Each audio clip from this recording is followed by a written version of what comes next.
Unbroken Chapter 2. The rehabilitation of Louis Zamperini began in 1931 with a key. 14-year-old Louis was in a locksmith shop when he heard someone say that if you put any key in any lock, it has a 1 in 50 chance of fitting. Inspired, Louis began collecting keys and trying locks. He had no luck until he tried his house key on the back door of the Torrance High Gym. When basketball season began, there was an inexplicable discrepancy between the number of 10-cent tickets sold and the considerably larger number of kids in the bleachers. In late 1931, someone caught on, and Louis was hauled to the principal's office for the umpteenth time.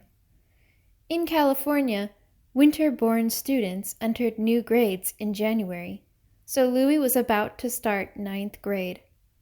The principal punished him by making him ineligible for athletic and social activities. Louis, who never joined anything, was indifferent. When Pete learned what had happened, he headed straight to the principal's office. Though his mother didn't yet speak much English, he towed her along to give his presentation weight. He told the principal that Louis craved attention, but had never won it in the form of praise, so he sought it in the form of punishment. If Louis were recognized for doing something right, Pete argued, he'd turn his life around. He asked the principal to allow Louis to join a sport. When the principal balked, Pete asked him if he could live with allowing Louis to fail. It was a cheeky thing for a 16-year-old to say to his principal, but Pete was the one kid in Torrance who could get away with such a remark and make it persuasive. Louis was made eligible for athletics for 1932. Pete had big plans for Louis. A senior in 1931 to 1932, he would graduate with 10 varsity letters, including 3 in basketball and 3 in baseball. But it was track in which he earned 4 varsity letters, tied the school half-mile record, and set its mile record of 5 minutes and 6 seconds that was his true forte. Looking at Louis, whose getaway speed was his saving grace, Pete thought he saw the same incipient talent. As it turned out, it wasn't Pete who got Louis onto a track for the first time. It was Louis's weakness for girls. In February, the 9th grade girls began assembling a team for an interclass track meet, and in a class with only 4 boys, Louis was the only male who looked like he could run.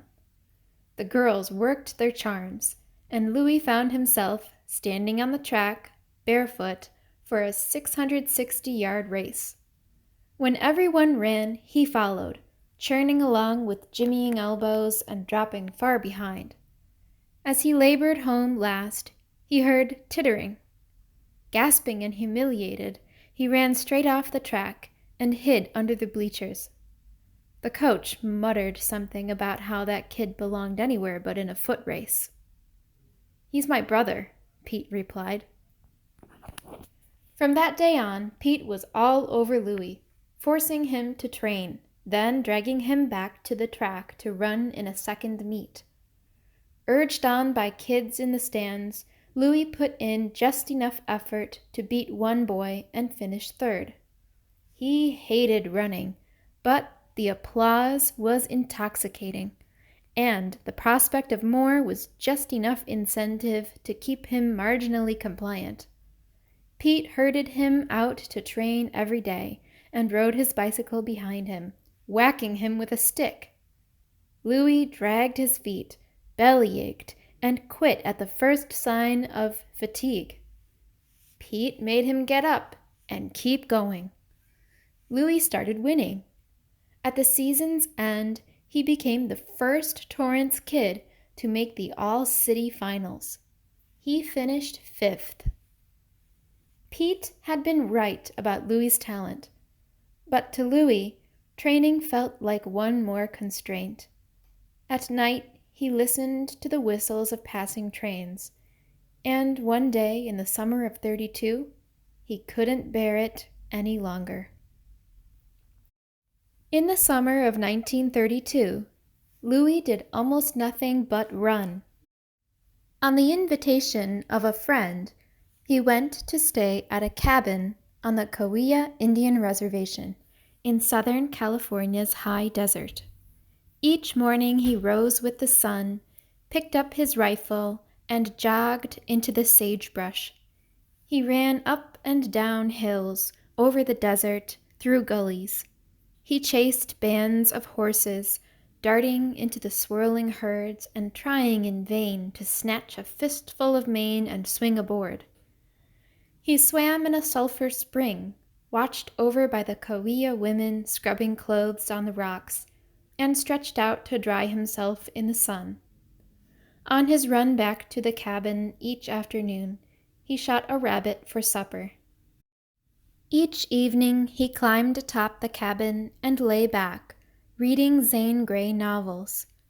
When the sun sank and the words faded, he gazed over the landscape, moved by its beauty, watching it slip from gray to purple before darkness blended land and sky.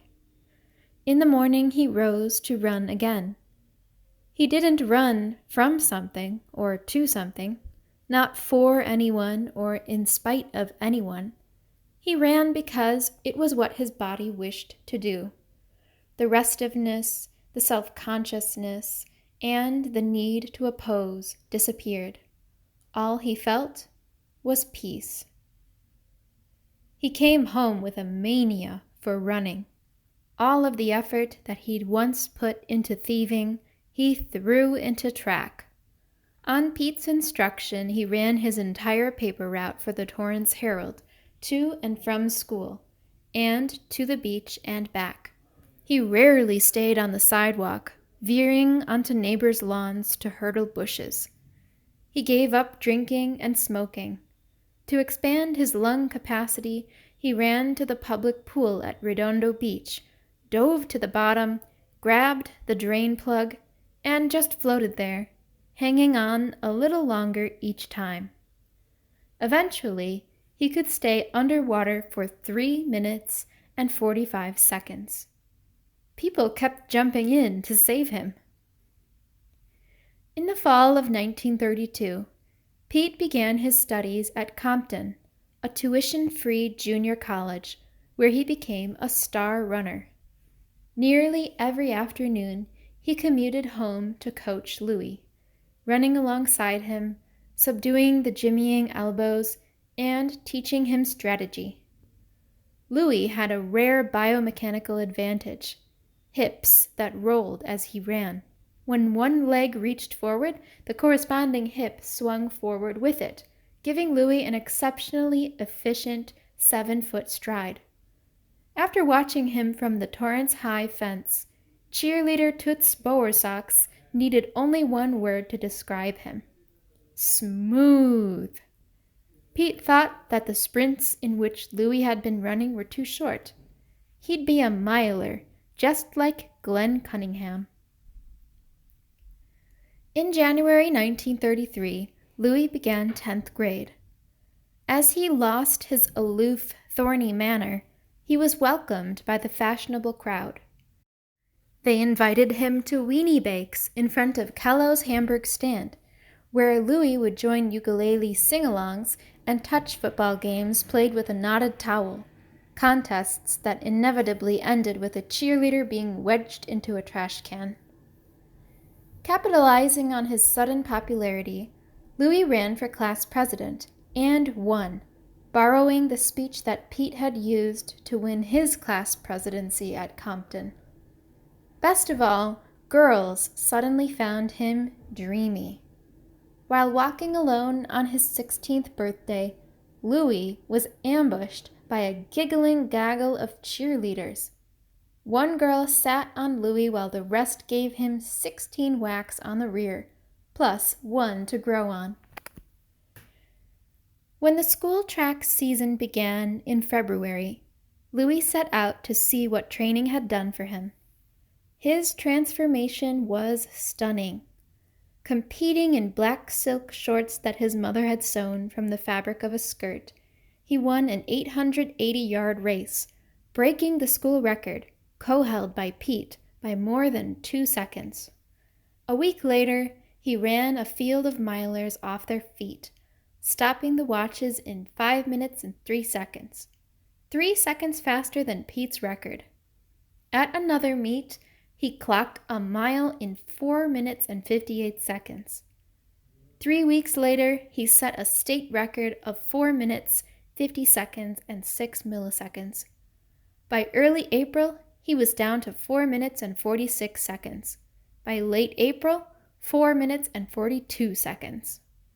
Boy, oh boy, read a local paper. Can that guy fly? Yes, this means that Zamperini guy. Almost every week, Louis ran the mile, streaking through the season unbeaten and untested. When he ran out of high school kids to whip, he took on Pete and 13 other college runners in a 2-mile race at Compton. Though he was only 16 and had never even trained at the distance, he won by 50 yards. Next, he tried the 2-mile in UCLA's Southern California cross-country meet. Running so effortlessly that he couldn't feel his feet touching the ground, he took the lead and kept pulling away. At the halfway point, he was an eighth of a mile ahead, and observers began speculating on when the boy in the black shorts was going to collapse. Louis didn't collapse. After he flew past the finish, rewriting the course record, he looked back up the long straightaway. Not one of the other runners was even in view. Louis had won by more than 1/4 of a mile. He felt as if he would faint, but it wasn't from the exertion. It was from the realization of what he was.